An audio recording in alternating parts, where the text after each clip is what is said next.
All right, let's see what this is. Blizzard, what does it say? Blizzard respond. Blizzard respond. Please respond, Blizzard, to BfA's harshest criticism that they chose. But do they get it? Do they get it or do they get got? We'll find out.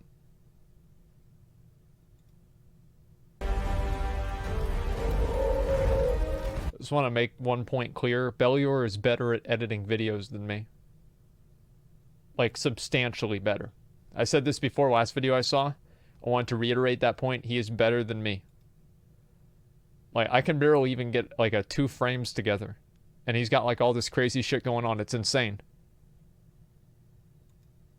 Hey everyone, and welcome back to the news. So, on Thursday, I was feeling great about the weekend. The script for the news was written, things were looking brilliant.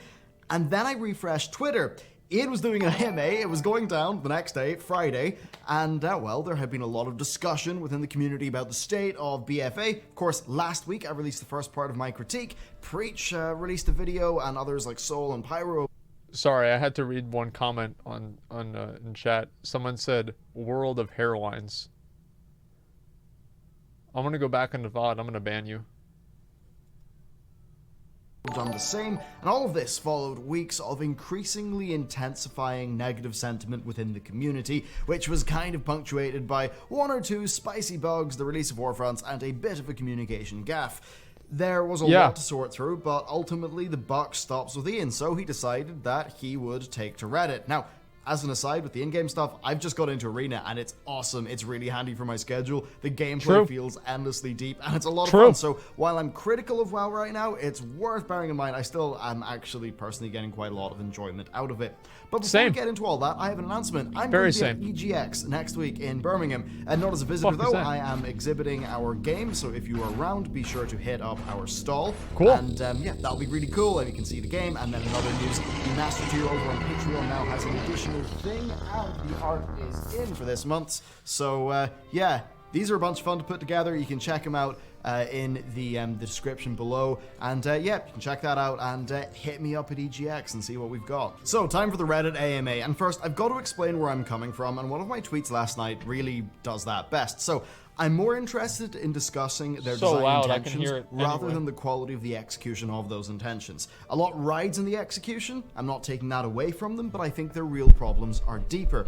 So basically, I believe that the overarching systems of World of Warcraft face a number of significant and foundational issues, and they are the first principles cause of many of the complaints the players have. So while talking about the immediate problems might be the most apparent thing to do, and solving them probably is a good thing, I do believe that it's akin to having a serious medical problem and only taking painkillers. Sure, the painkillers will help you feel better now, but they're not really going to fix the problem. True. Now, suffice to say, that means that I did find most of this to be quite underwhelming. Most of the time was spent basically explaining how systems work, talking about the odd tweak here or there, and saying that he agrees they should have communicated things better. Now, the inherent limitation of this approach is that people who are not happy with the fundamental systems, they're going to feel like they're being talked past, and I think that's something that we see when we look at the broad reaction of the AMA, with quite a few of the questions, at least last time I checked last night, being sort of downvoted. Now, with that in mind though, let's just proceed. So first of all, patch 8.1, perhaps, because they made an announcement. So there's a patch that's going to hit PTR very soon, and Ian said they're going to be doing a Q&A stream next Tuesday. Now, this is a very good step forward, especially because the reactions to the AMA were kind of lukewarm. Hotfixes, of course, they could balance and they can tune, but a patch lets them shake up the fundamentals a little. Now, in dealing with systems, you'd be surprised how even a small change can have a large result in the game feel at the end, so that really is what I'm going to be hoping for as we enter the patch testing process. Interestingly, he didn't say patch 8.1, so I almost wonder if it's like an 8.0.5 style patch that's a more targeted response to feedback. So with that, let's get into the actual topics, and yeah, Azerite. So, I've got a lot to say about this, and really you'll find that much of it was said in the first part of my BfA critique, so do check that out. Ian basically said that they need to tweak and balance the traits a lot, and that there will be more in the future. And sure, that's good, and the immediate problem of Azerite will be reduced by taking those steps. He also explained the basics of how Azerite works and their intent, but as I said earlier, really I want to hear his thoughts on the effectiveness of that intent, because that's where I think the actual problem is. Now, this talk of balance is fine, but to me it's just noise. It's secondary to the actual problems, and I don't really care that much. Personally, I'd rather Azerite armor just didn't exist, and that instead the Heart of Azeroth acted as an expansion-specific talent tree, where you could unlock new traits for your Heart of Azeroth, and you just, basically, you would shift right-click on your HOA and do stuff in there. I think that would just be a better UI and UX. Now, that'd be big. Back to the balance topic, to be honest. That would be really big.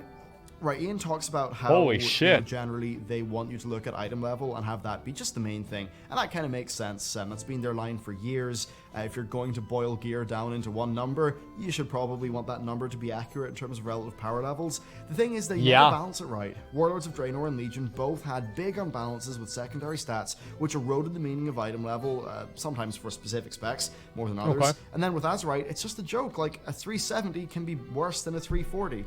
Now, look, the game is over a decade old at this stage. I don't think that significant balance issues like this should be making it to live. Now, in fairness, the microscope is on Blizzard more than most devs because of simming, which is not common practice for most other games. But yeah, I really think they just need to take a different approach to how they deal with some of these systems, because I don't think what they've been doing has really been working out how they would want it to. Next up, we've got Warfronts. Yeah, they caused sort of reward-based drama. Warfronts drama. Gameplay caused drama, and I suppose the time gating also caused drama. So Ian explained how the time gating works, but he didn't really get too deep into things past that, other than to say that more Warfronts would be released and that the unlock periods would interweave. So this seemingly confirms that multiple Warfronts could be up at the same time. Now, on the topic of gearing, they agree that having no minimum item level was not great, and yeah, you know, that who that makes cares? Sense. Why would that even matter? And really just said some common sense things, like they don't really want it to completely invalidate other types of content. Now, one comment caught me though. He said, "We're crafting systems with an eye towards the grand scheme of the game as it unfolds over the course of many months." And viewed each Warfront as being kind of in the same vein as to a rotating event like Time Walking that comes around every third week. Now, something like that, you know, I think that's viewing things from a very bird's eye level that's very divorced from the player experience. And that can be fine when thinking about the overall flow of the game, but I do worry that sometimes they don't spend enough time thinking about, say, the 15 minutes to 15-minute gameplay loop of WoW, and you know, if that is fun. To be honest, I think that's where World of Warcraft faces the largest problems, and that's probably where most of their effort needs to go, particularly when it comes to non-raid, non-dungeon, and non-PvP content. Warfronts do seem to be fine on a grand scale, in my opinion, but really it's the gameplay that I think is a bit of an issue. Next up, islands. Yes. So the core player problem is that the non-AP loot of islands had been very rare. And Ian said they agreed, and they're bumping up the drop rate of the rewards, and that they're looking into shaking up the island generation formula. Now, as for the islands feeling a bit too frenetic and fast-paced, he said that kind of had to be the case for the Alliance versus Horde theme, but he does get that it hurts the exploration theme. And I think that's pretty fair. Exploration? It isn't a response that's going to win anyone over, though. It's pretty much saying this is how islands are. Give me a fucking break. Now, that is fine, but when people fundamentally dislike the gameplay of the islands, that response is not really going to do too much for them. So I agree that tweaking them is a good thing, but on the longer term, I think large and foundational changes should be considered. Now, Ian did say that he was interested in using the systems developed for islands elsewhere, and I entirely agree. And the world, good. We'll have Sneaky Pete everywhere. Because you keep on saying the world is the main character of World of Warcraft, but basically the world is an inefficient UI that's used to access world quests, and that's something I just cannot bring myself to touch out of fear of damaging my own mental health.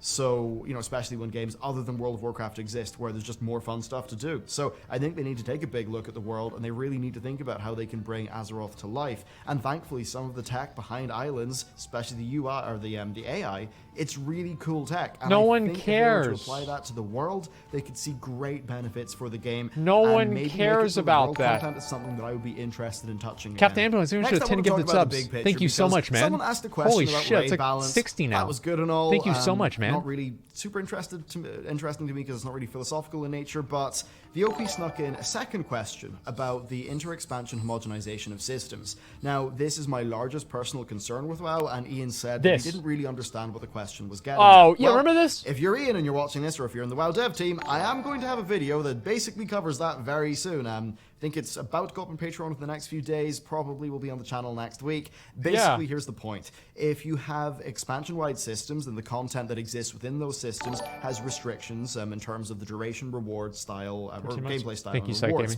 Now, if those systems then exist between expansions, then the gameplay experiences of two expansions end up feeling rather homogenized together. So, for me, Battle for Azeroth feels like a big Argus and not a new expansion. A world quest in Asuna is like a world quest in Argus, which is like a world quest in Stormsong. I was bored of them by 7.1, and I'm still bored of them in 8.0. Next up, Mythic Plus. So, communication over the Mythic Plus cache really ticked people off. It wasn't really that they had changed their design, it's that it wasn't really communicated by the team. And, you know, they made their change pretty much just before pre-patch hit. That's something which, you know, it hit right when the beta had a massively reduced player count. Also, Battle for Azeroth did not have max-level pre-made characters, unlike every other beta test for a WoW expansion that I've been a part of. And that massively reduces the number of players who will be testing in-game content. Now, as for the change itself, basically, instead of weapons and Azerite gear having a chance to drop in addition to a weekly reward, it's now just one item, but there's a bad luck protection for the Azerite gear. Now, according to Ian, the intended strength of Mythic Plus is the quantity of decent gear, while the weakness of it is kind of the top end of the quality, and that raids are really the place to do that, which, yeah, I suppose that does make sense. Next, reputation. So they came up, and basically a lot of players still want them to be account-wide. And I don't agree. I think that stuff should be character-specific. That's right. With alt catch-up. So look at what Pandaria did. Now, Ian did say the Champions of Azeroth catch-up's pretty likely to happen, and it's something to work on. 100%. So that will make people happy. But to me, it doesn't hit the core problem. He knows. Reps have been awful for years. Warlords of Draenor had mob grinds, then Legion had basically homogenized them into world quests, and Battle for Azeroth did the same thing. Now, in the past, reputations had their own distinct feel, even though they mostly were quest-based. So, the Skedis people felt different to the Netherwing people, which felt different to the Shattered Sun people, because the style of gameplay, the cadence of quests, all of those things. I never thought about it like this. And this is really good feel point. Like a bit of a larger thing, like they were more unique, instead of just something that naturally happens based on what zone you happen to be doing a quest. Yeah, this is very true. And I think this goes back to the systems homogenization point that I brought up earlier. Now, let's talk about Paragon reps. He said they're probably coming back. And, you know, some people think I'm a masochist, but I'm not that much of a masochist that I'm going to go and farm world quests for Paragon bags.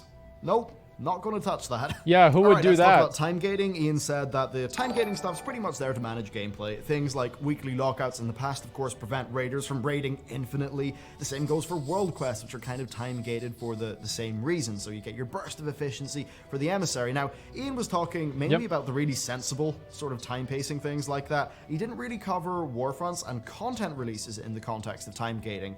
And I think that's where it gets harder. And I think that's really what people wanted to hear a lot more about.